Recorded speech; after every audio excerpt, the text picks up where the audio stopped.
It's the first public demonstration of the world's most sophisticated passenger jet. Okay, you're at 100 feet there. 100. The Airbus A320 is being introduced to the world. Mesdames et messieurs, votre attention s'il vous plaît. L'Airbus A320 arrive. That introduction turns into a fatal calamity. 30. Can't be. 30.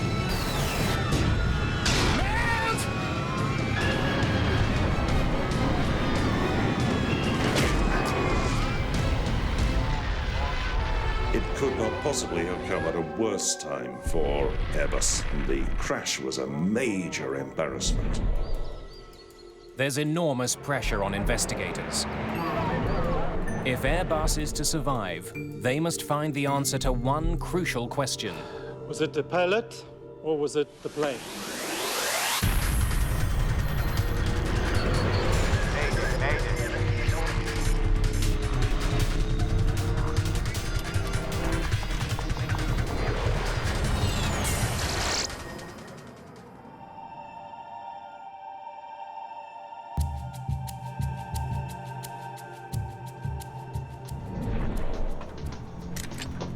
It's 2:30 in the afternoon on June the 26th, 1988.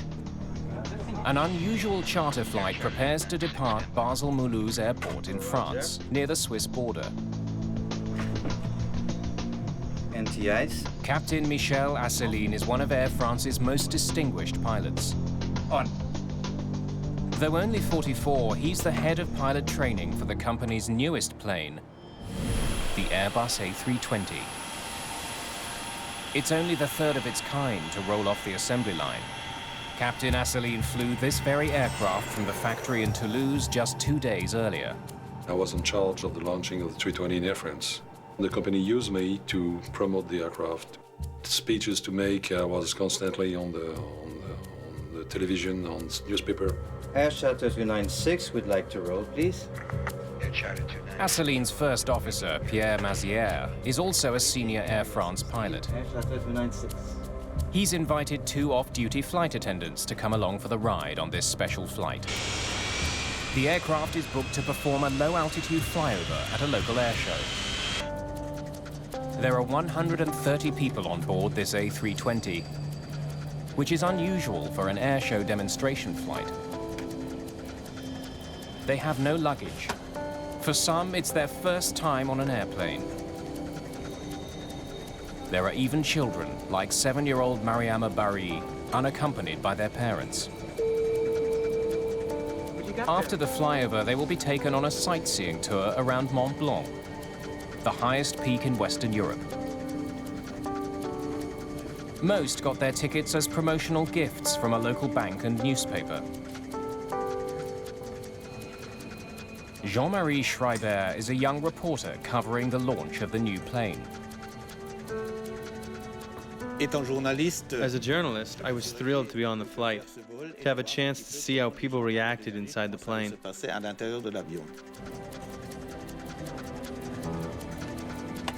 Another journalist aboard, Jean-Claude Bosch, has been busy recording the event. As I got on the plane, I thought, great, this is going to be an unforgettable experience. And it really was unforgettable. The A320 is the first civil aircraft to use fly-by-wire, a cutting-edge technology that computerizes flight controls. The system had previously mainly been used by the military.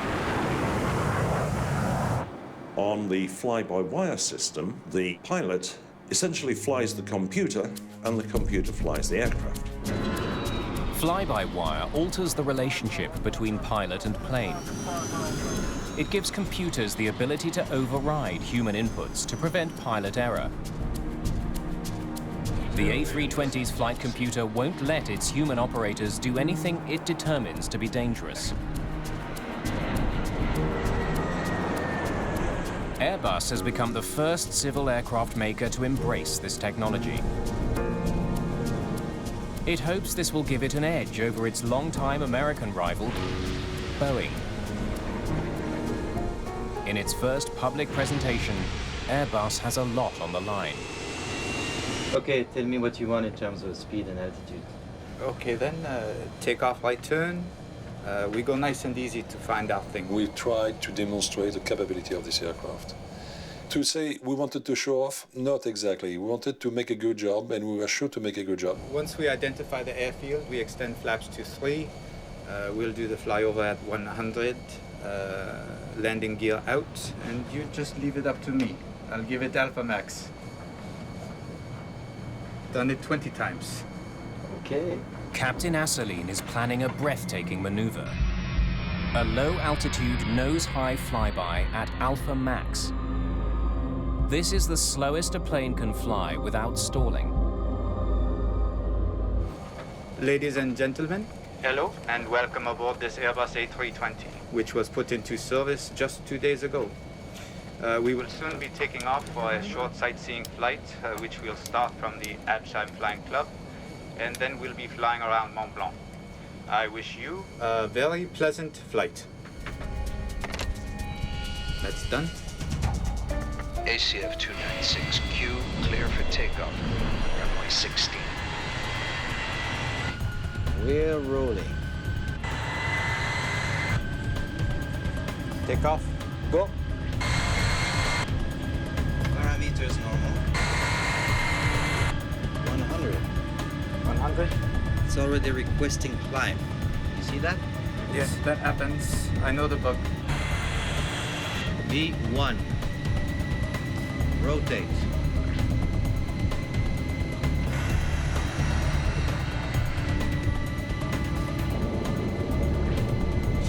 Gear up, flaps 1.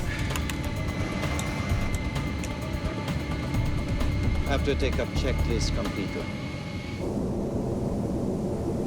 It's only a 5-minute flight to Habsheim Airfield, where the airshow is being held. For this sleepy Alsatian town, the airshow is the highlight of the summer. The airshow drew more than 5,000 people. There was significant interest from the public. The airfield is so small, its coordinates aren't stored in the plane's navigation database, so the pilots must find it by sight. You're at 8 nautical miles. You'll soon see it. There's the highway. We leave the highway to the left, don't we? No, to the right of the highway. It's slightly to the right of the highway.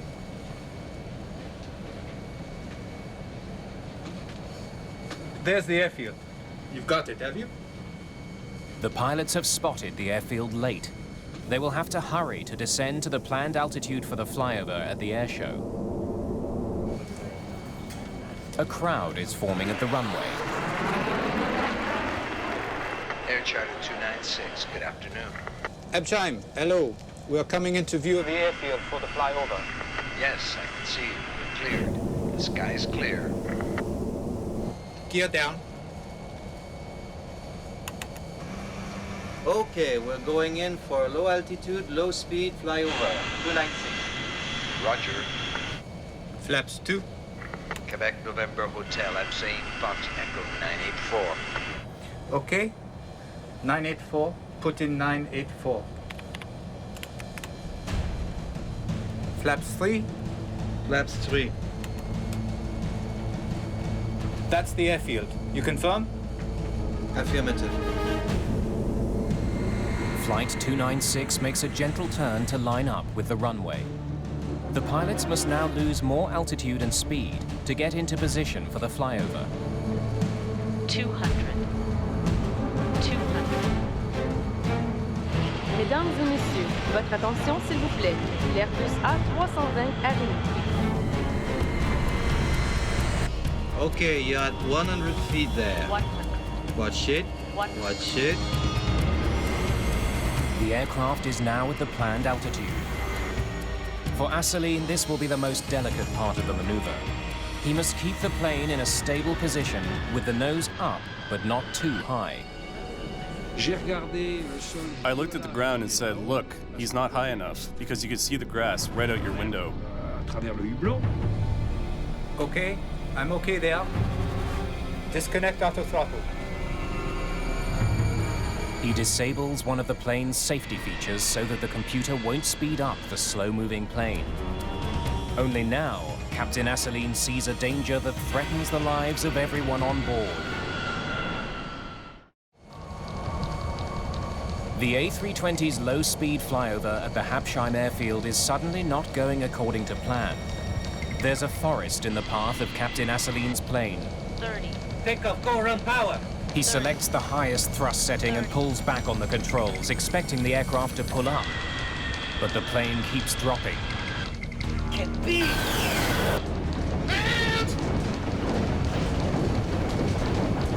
J'ai commencé à voir par le hublot des branches d'arbres. I started to see through the window tree branches. I was astonished. You can imagine being on a trail in a large vehicle, a bumpy trail, driving at 80 or 100 kilometers an hour, and you're shaking from all sides. It was like that. I was saying to myself, the plane has to stay in one piece, because if the plane stays whole, we'll be okay. If it breaks up, we're done for. S'il casse, c'est fichu.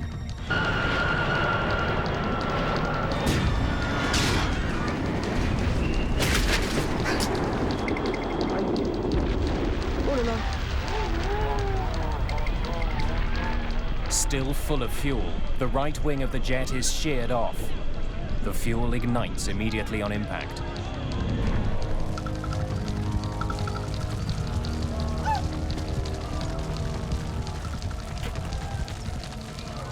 We stopped very quickly. And on the ground, I broke my seat, just because I was holding very firmly. I broke my seat, and I could see a lot of flames all over. About 20 meter high flames around the cockpit, smoke coming from everywhere. The first officer is badly injured. And he has a lot of blood. And even with the full harness, he hit something in front of him.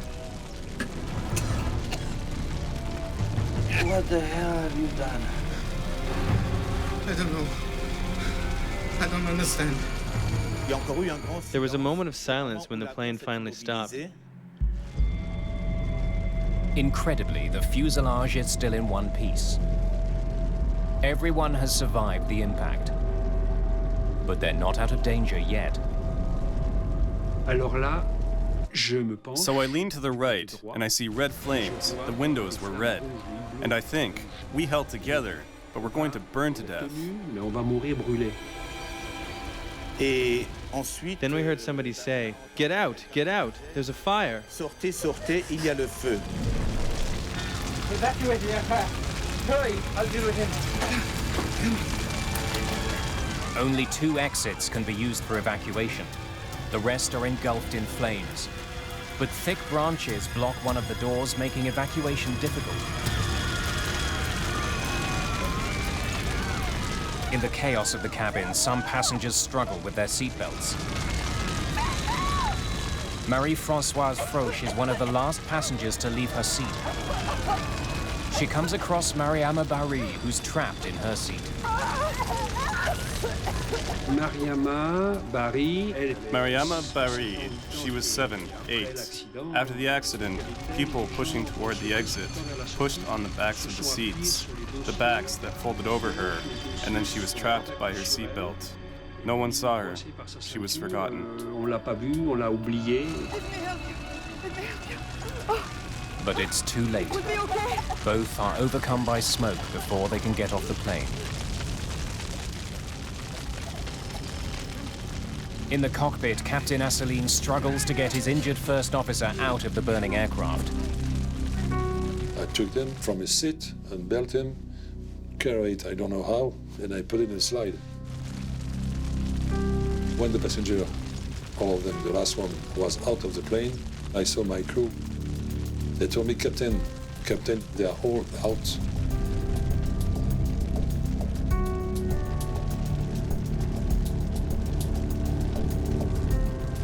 I couldn't believe it.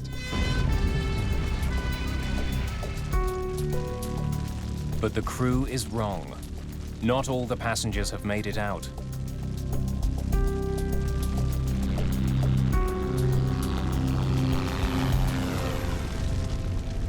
Marie-Françoise Froche, Mariama Barry, and another young boy are dead.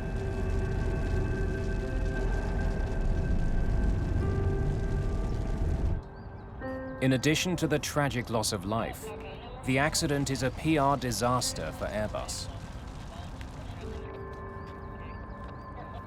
The crash could not possibly have come at a worse time for Airbus.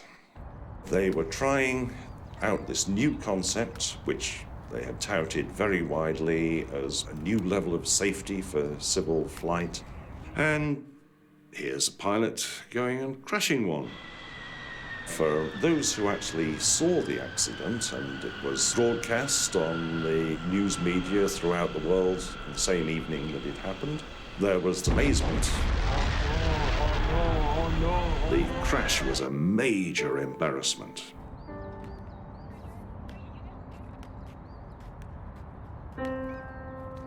Investigators from France's Accident Investigation Bureau are on the scene of the crash within hours.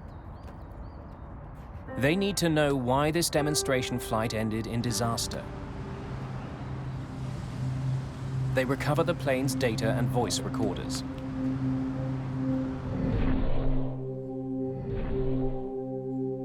Claude Béchet will head the investigation. Was it the pilot or was it the plane? We need to know. Like the pilots of Flight 296, he also works for Air France as an airline captain. Let's get to work. Which is unusual for a state investigator. At that time, I was still an airline pilot, and I was in New York when the accident happened, and they sent me a telegram to ask me to come back to Paris as soon as possible. Apart from the flight recorders, investigators have a remarkable piece of evidence to consider. A high-quality video of the accident has been recorded by a French cameraman. It was the first time we had a video of an accident, you know. Normally, an accident happens in the middle of nowhere. Nobody is there with a camera to film it. The tape clearly shows the plane flying right at the trees at the end of the runway. It doesn't seem to be climbing at all.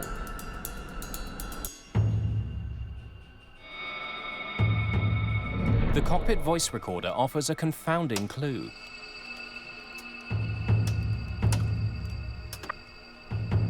Take off, go run power. 30. Get me!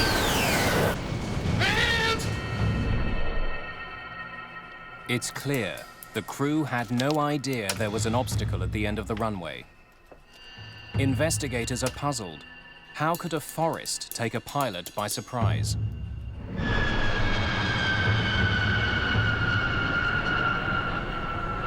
Béchet brings Captain Asselineau in for questioning about the flyover at Habsheim. They need to know what his plan was. My intention was to carry out a flyover at slow speed. As a qualified A320 pilot, Claude Béchet is familiar with the plane's capabilities. Over the airstrip and we go to Alpha Max. Very good. He sees nothing wrong with Captain Asselineau's plan. It was not bad. Making a slow pass was well planned. And he seemed to me to be very open and very ready to help to work with the investigation commission. Investigators turn their attention to how Air France prepared the flight crew for the airshow. They discover a memo setting out the rules for all airshow flights. What draws the attention of investigators is the minimum altitude Air France had selected for airshow flyovers: 100 feet. It was in violation of national regulations. He should have been at 500 feet, as a matter of fact. But there had at that time a tendency for pilots who were making air shows like that to go a little bit lower and sometimes much lower. Chief Investigator Claude Béchet now wonders if there were any other mistakes in the planning of the flight.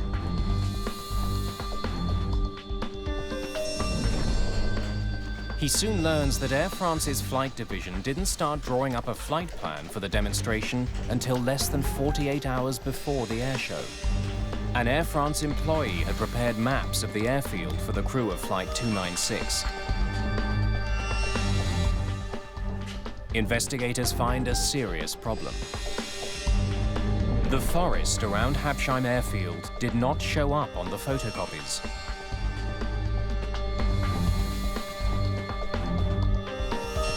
The employee who had put together the flight package didn't have an opportunity to discuss it with the crew.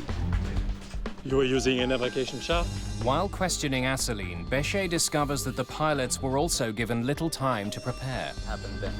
Here's the flight package. Thanks. That's highly unusual for an air show.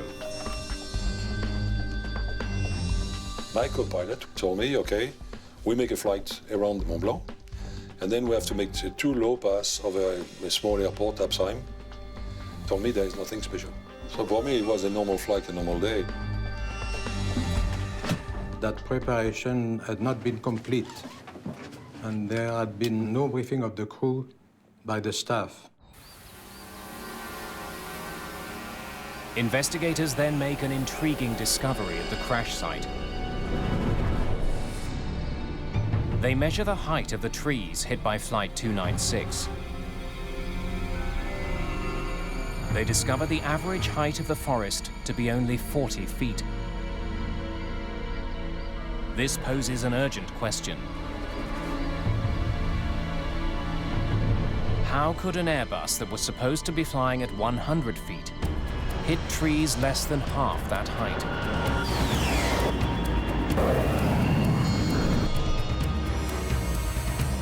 It is clear to investigators that Flight 296 fatally deviated from its original flight plan, losing altitude before plunging into a forest. But only the black box data can help them understand how and why this had happened. Information from the A320's flight data recorder is recovered within hours of the crash. The device records information about 200 aircraft functions. It paints a detailed picture of how Flight 296 was operating in the final minutes of its journey. Can be! We could reconstruct the entire accident. We could live with the crew as the accident was happening.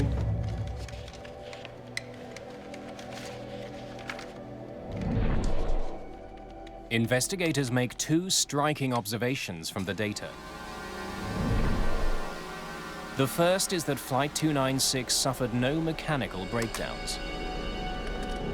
The second is that the A320 followed a very different flight path than the one Captain Asseline had planned. Instead of maintaining a stable airspeed and altitude, Flight 296 had slowed down and lost altitude as it performed the flyover. As the A320 crossed the Habsheim airfield, its speed dropped to only 112 knots. That's about as slow as an A320 can fly. The plane's deceleration was so dramatic, it was even visible on the video. Michel Asseline was one of Air France's top pilots. Claude Bechet is hard-pressed to understand how he could have mishandled such a high-profile flight. Pressed further, Asseline explains how the trouble started. You were using a navigation chart? Yes, we had some difficulty locating the airfield. Leave the highway to the left, don't we? No, to the right of the highway. It's slightly to the right of the highway. There's the airfield. You've got it, have you? They spotted the airfield too late. So when they did, they reduced the power and they descended. So they rushed their descent in order to get into position for the flyover. And they were still slowing down when they reached the airfield. That's the airfield. You confirm? Affirmative. But then another problem emerged. The spectators were lined up on a different runway from the one the crew was heading for. The crew of Air France Flight 296 is ill-prepared for their demonstration flight. In planning for the air show, Air France only provided the crew with information for runway 2, Habsheim's only paved airstrip. But Captain Asseline sees the crowds aligned on a much shorter, adjacent grass field. I was expecting a normal runway. At the latest moment, I saw that it was a grass runway. Captain Asseline lined up with the grass strip. I had no idea that at the end of the runway was a forest. For me, it was bushes only or something. Okay, you're at 100 feet there. Watch it. Watch it. Because they had to rush their descent, by the time Flight 296 got to the airfield, it was flying too fast. To lose speed, Captain Asseline kept the thrust on its lowest power setting, well below the setting pilots normally use for Alpha Max flight. But another serious problem was developing. The aircraft had dropped below 100 feet and was continuing to fall. And the crew didn't seem to notice. I'm okay there. Disconnect auto throttle. In a matter of seconds, the altitude had fallen to only 30 feet. What was extremely clear is that airplane was flying at approximately 30 feet above the ground. Regardless of any other data, this data was extremely important. Take off, go run power. No airplane of that size or of any other size should make a flight path that low. The data is clear. You were at 30 feet, not 100. I believed I was at 100 feet. Claude Béchet is still uncertain how the A320 ended up so dangerously close to the ground. Captain Asseline insists his instruments failed him. Flaps 2. Quebec November Hotel, Alsace, Fox Echo 984. Okay.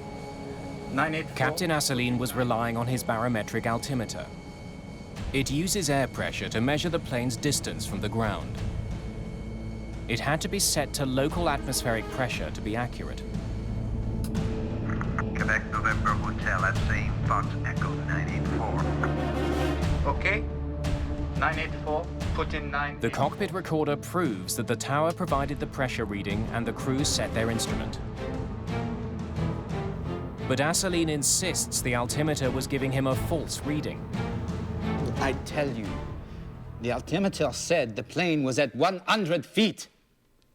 Michel Asseline stated that the barometric altimeter was, in fact, to be precise, 67 feet out. And that is something that he claims led him to be flying at 30 feet instead of at 100 feet. Investigators are skeptical. Asseline had more than one instrument to give him altitude information. The A320 has a second altimeter that uses radio waves to calculate the plane's distance from the ground. That altimeter displays the altitude on a digital display. But Captain Asseline claims it was difficult to read. We could not use the radio altimeter because this radio altimeter is digital and nobody can fly by reading numbers. I tried that later on the simulator. I never succeeded to do it. But the radio altimeter has another way of alerting pilots. I'm okay there. 50. A digital voice call-out. Disconnect auto throttle. But Asseline claims he and his first officer, Pierre Mazière, could not hear it. Some people say, but you could have heard the radio altimeter saying 30, 30, 50, 40, 30. No, because at that time this aircraft was very, very noisy. And we have the headsets. And we have demonstrated at that time that the radio altimeter warnings or the radio altimeter call-outs, they were not going through the headset. 50. Despite Asseline's defense, 50. Investigators are certain that the crew of Flight 296 mishandled a risky maneuver. Béchet has more questions for Captain Asseline. What did you do when you saw the trees? I did what any pilot would do. I tried to climb over them. Investigators learn that in the final moments before the crash, 30. Take off, go run power. Captain Asseline applied full throttle. When I was waiting for the engine to spool up, that I realized in front of me there were trees. And I was waiting. But he claims the engines did not respond.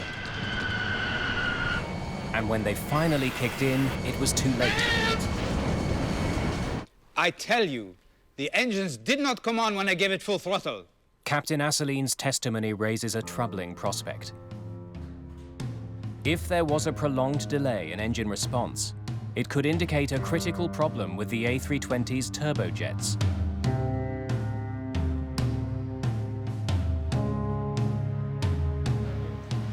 Captain Asseline is convinced the engines didn't respond quickly enough in the final seconds of the flight.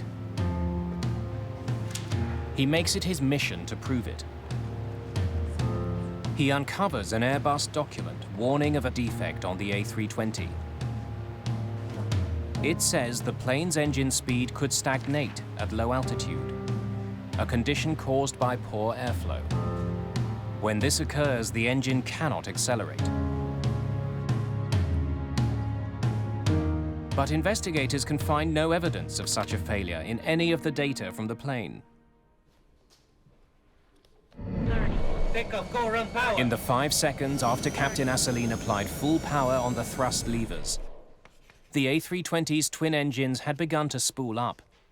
They reached 84% thrust, close to full power, just before the plane hit the trees. When you put from idle to full power, you have the impression that nothing happens for a few seconds, and then the power comes. But that was normal, exactly as predicted by the certification. Investigators are increasingly certain the engines on Flight 296 didn't fail. They find a novel way to verify the data. Video of the crash picked up the distinctive sound of the A320's engines accelerating.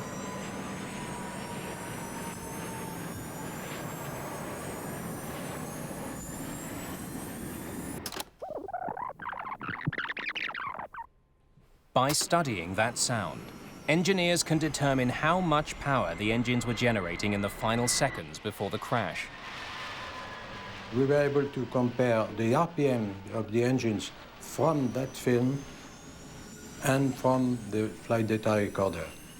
There was nothing wrong with the engines, any of the two engines. Why? Chief Investigator Claude Béchet has a new headache.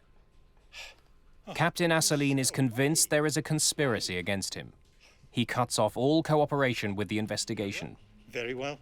Investigation committee, I tried to cooperate with them, but I began to be suspicious. And the press, each week, the aircraft is good, the aircraft has nothing, pilot error, pilot error, pilot error. All that was a big, big, big cover-up, my opinion. Captain Asseline begins a campaign to challenge the French investigation. He appears on British television to make a dramatic assertion. When I pull the stick to up position, the flight controls, the elevator control go to down position. So on any aircraft, if you ask up, following the order of the pilots, the elevator control goes to up. And not that on that one, it went to down. Why? That would be the good question. His accusations go to the heart of doubts about the aircraft. That Airbus fly-by-wire system had given the A320's computers too much control.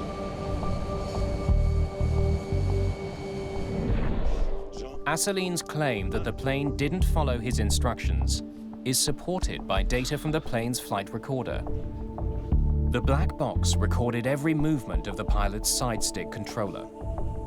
It does show that seconds before the crash, Captain Asseline pulled it back to get the plane's nose up. Investigators compare it with what the plane did in response. They make a perplexing discovery. He's telling the truth. The elevator moved down. In the final seconds before the accident, the pilots had desperately tried to pull up. The side stick controls the plane's elevator. Pulling back on it should raise the elevator and pitch the plane upwards. 30. But that's not what happened on this flight. One of the strange things about the crash flight, which became apparent when the digital flight recorder was analysed, was that during the last few seconds prior to contact with the trees, the pilot was dragging back on the stick as hard as he could, but the flight surfaces were moving into a position to put the nose down. Captain Asseline believes the plane's descent triggered an automatic response by the flight computers. Asseline inadvertently brought his plane to within 30 feet of the ground with his landing gear down and his flaps extended. Investigators now wonder if the plane's computer determined that Asseline was landing and initiated the necessary steps to accomplish that. As the plane leveled up with the airfield, it overflew a little copse of trees, which took the radar altitude momentarily below 30 feet. That would have been sufficient to trigger the flight control system to enter landing mode. It's possible that in spite of what Captain Asseline was commanding the plane to do, the computer brought the plane's nose down for landing. Investigators must try to determine whether the A320 overrode its pilot at a critical moment. They analyze the data from the flight recorder.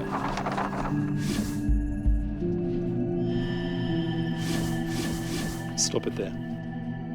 But to their disappointment... So was the plane in landing mode or not? The flight data recorder can't confirm if the plane went into landing mode. The A320 systems are so advanced that the recorder can't track all of the plane's functions. Investigator Claude Béchet comes up with another way to find out. He replicates Asseline's approach to the Habsheim airfield to see how the A320 responds. Okay, let's start the descent. Power to flight idle. Now put it into Alpha Max. That's it. Gently. I replayed the accident, but on the longest runway in Toulouse. Altitude, 40 feet, 35 feet. We replayed the accident exactly what it was. Béchet's plan is to descend to 30 feet, as Asseline's A320 did. Now pull up slightly to level off. Hold it there.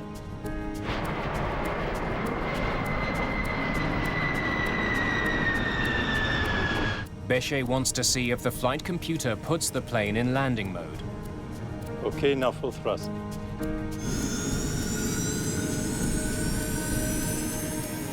Did you feel that? Alpha protection. The test flight has triggered a nose-down response from the plane's computers, like the crash of Flight 296.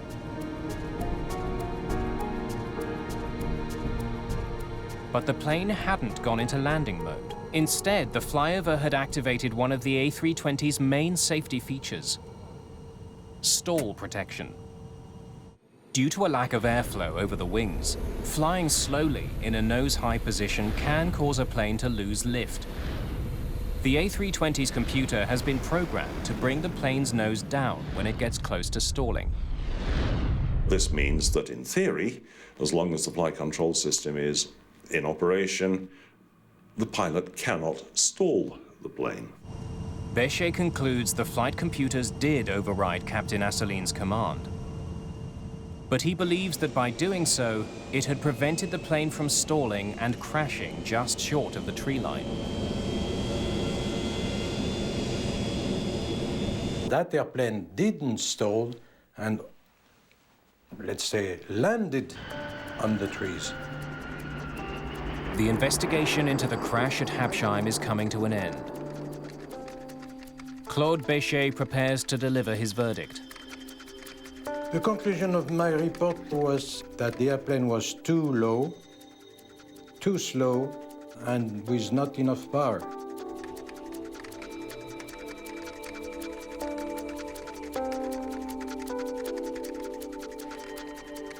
As far as Claude Béchet is concerned, the report is the final word on the Habsheim tragedy. The case, however, is far from over.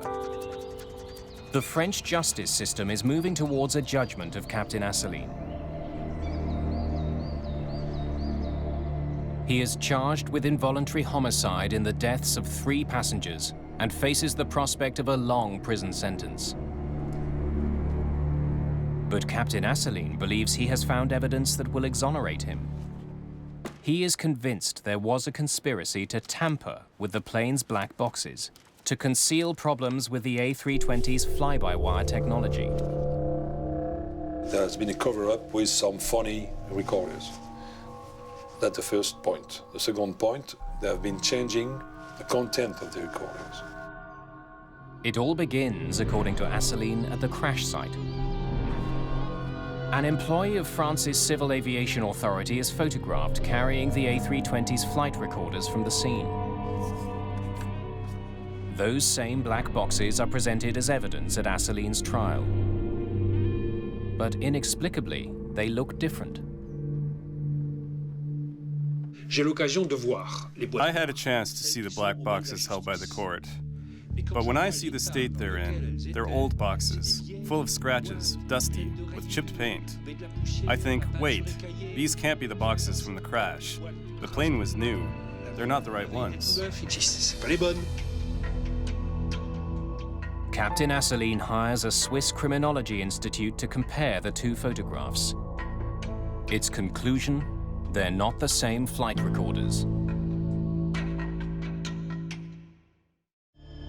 Captain Michel Asseline claims the black box data from his flight has been tampered with.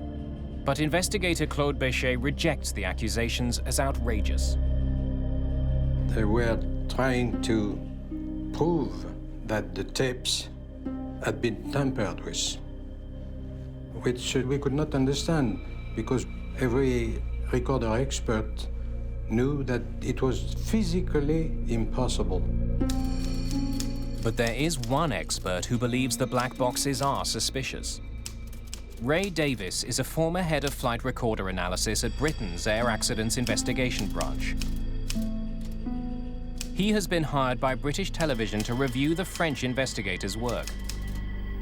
It was a little bit of an eye-opener in a way, in that prior to reading the report, I had a totally different impression of the possible causes of this accident, whereas when I read the report, there were so many anomalies and questions raised by the report that my whole attitude towards the accident changed completely.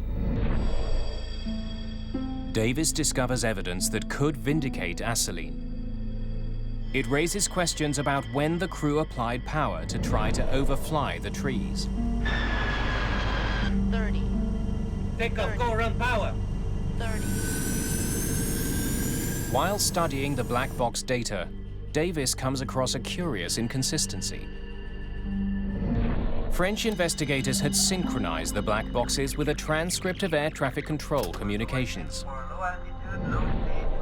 Davis examines the last conversation the pilots had with the tower before the crash. 984. Okay, 984, put in 984. It was recorded by both air traffic control and the plane's own black box. Quebec November Hotel at Same Fox Echo 984. Quebec November Hotel at Same Fox Echo 984. Ray Davis discovers a time discrepancy between the two recordings, amounting to a loss of several seconds. According to the black box data, the aircraft was 5 seconds from impact with the trees when Captain Asseline commanded full thrust from the engines. But according to Ray Davis's analysis, this actually took place 4 seconds earlier. This 4-second gap dramatically changes the calculus of the accident. It's the difference between a normal delay in engine response and a serious malfunction. Asseline claims that on this particular occasion, the delay was more than he expected.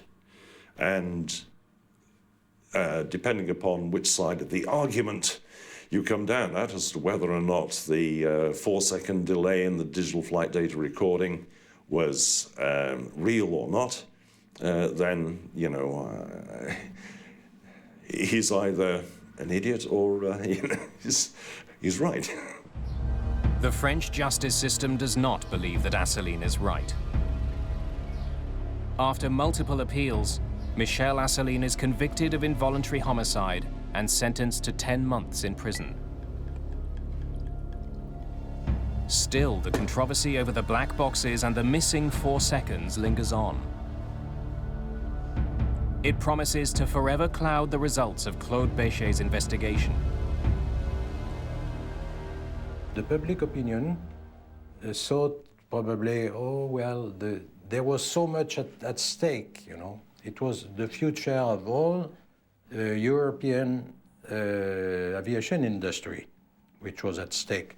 So they managed to tamper the tapes so they could blame the pilot and not the airplane. But this is just impossible. The investigation into the Habsheim accident made several recommendations. It calls for passengers to be banned on all demonstration flights. It also calls for better reconnaissance of airfields by flight crews. And they want airline procedures to be reviewed to ensure they conform with official regulations concerning altitude.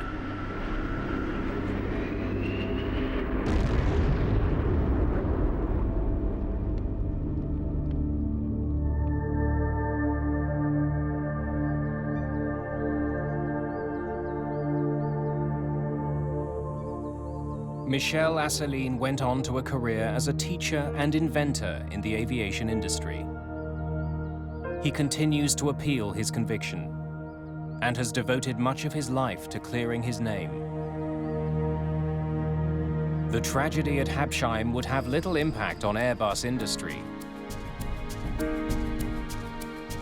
The A320 would go on to become one of the most successful commercial aircraft in history, selling over 750 planes in its first 10 years.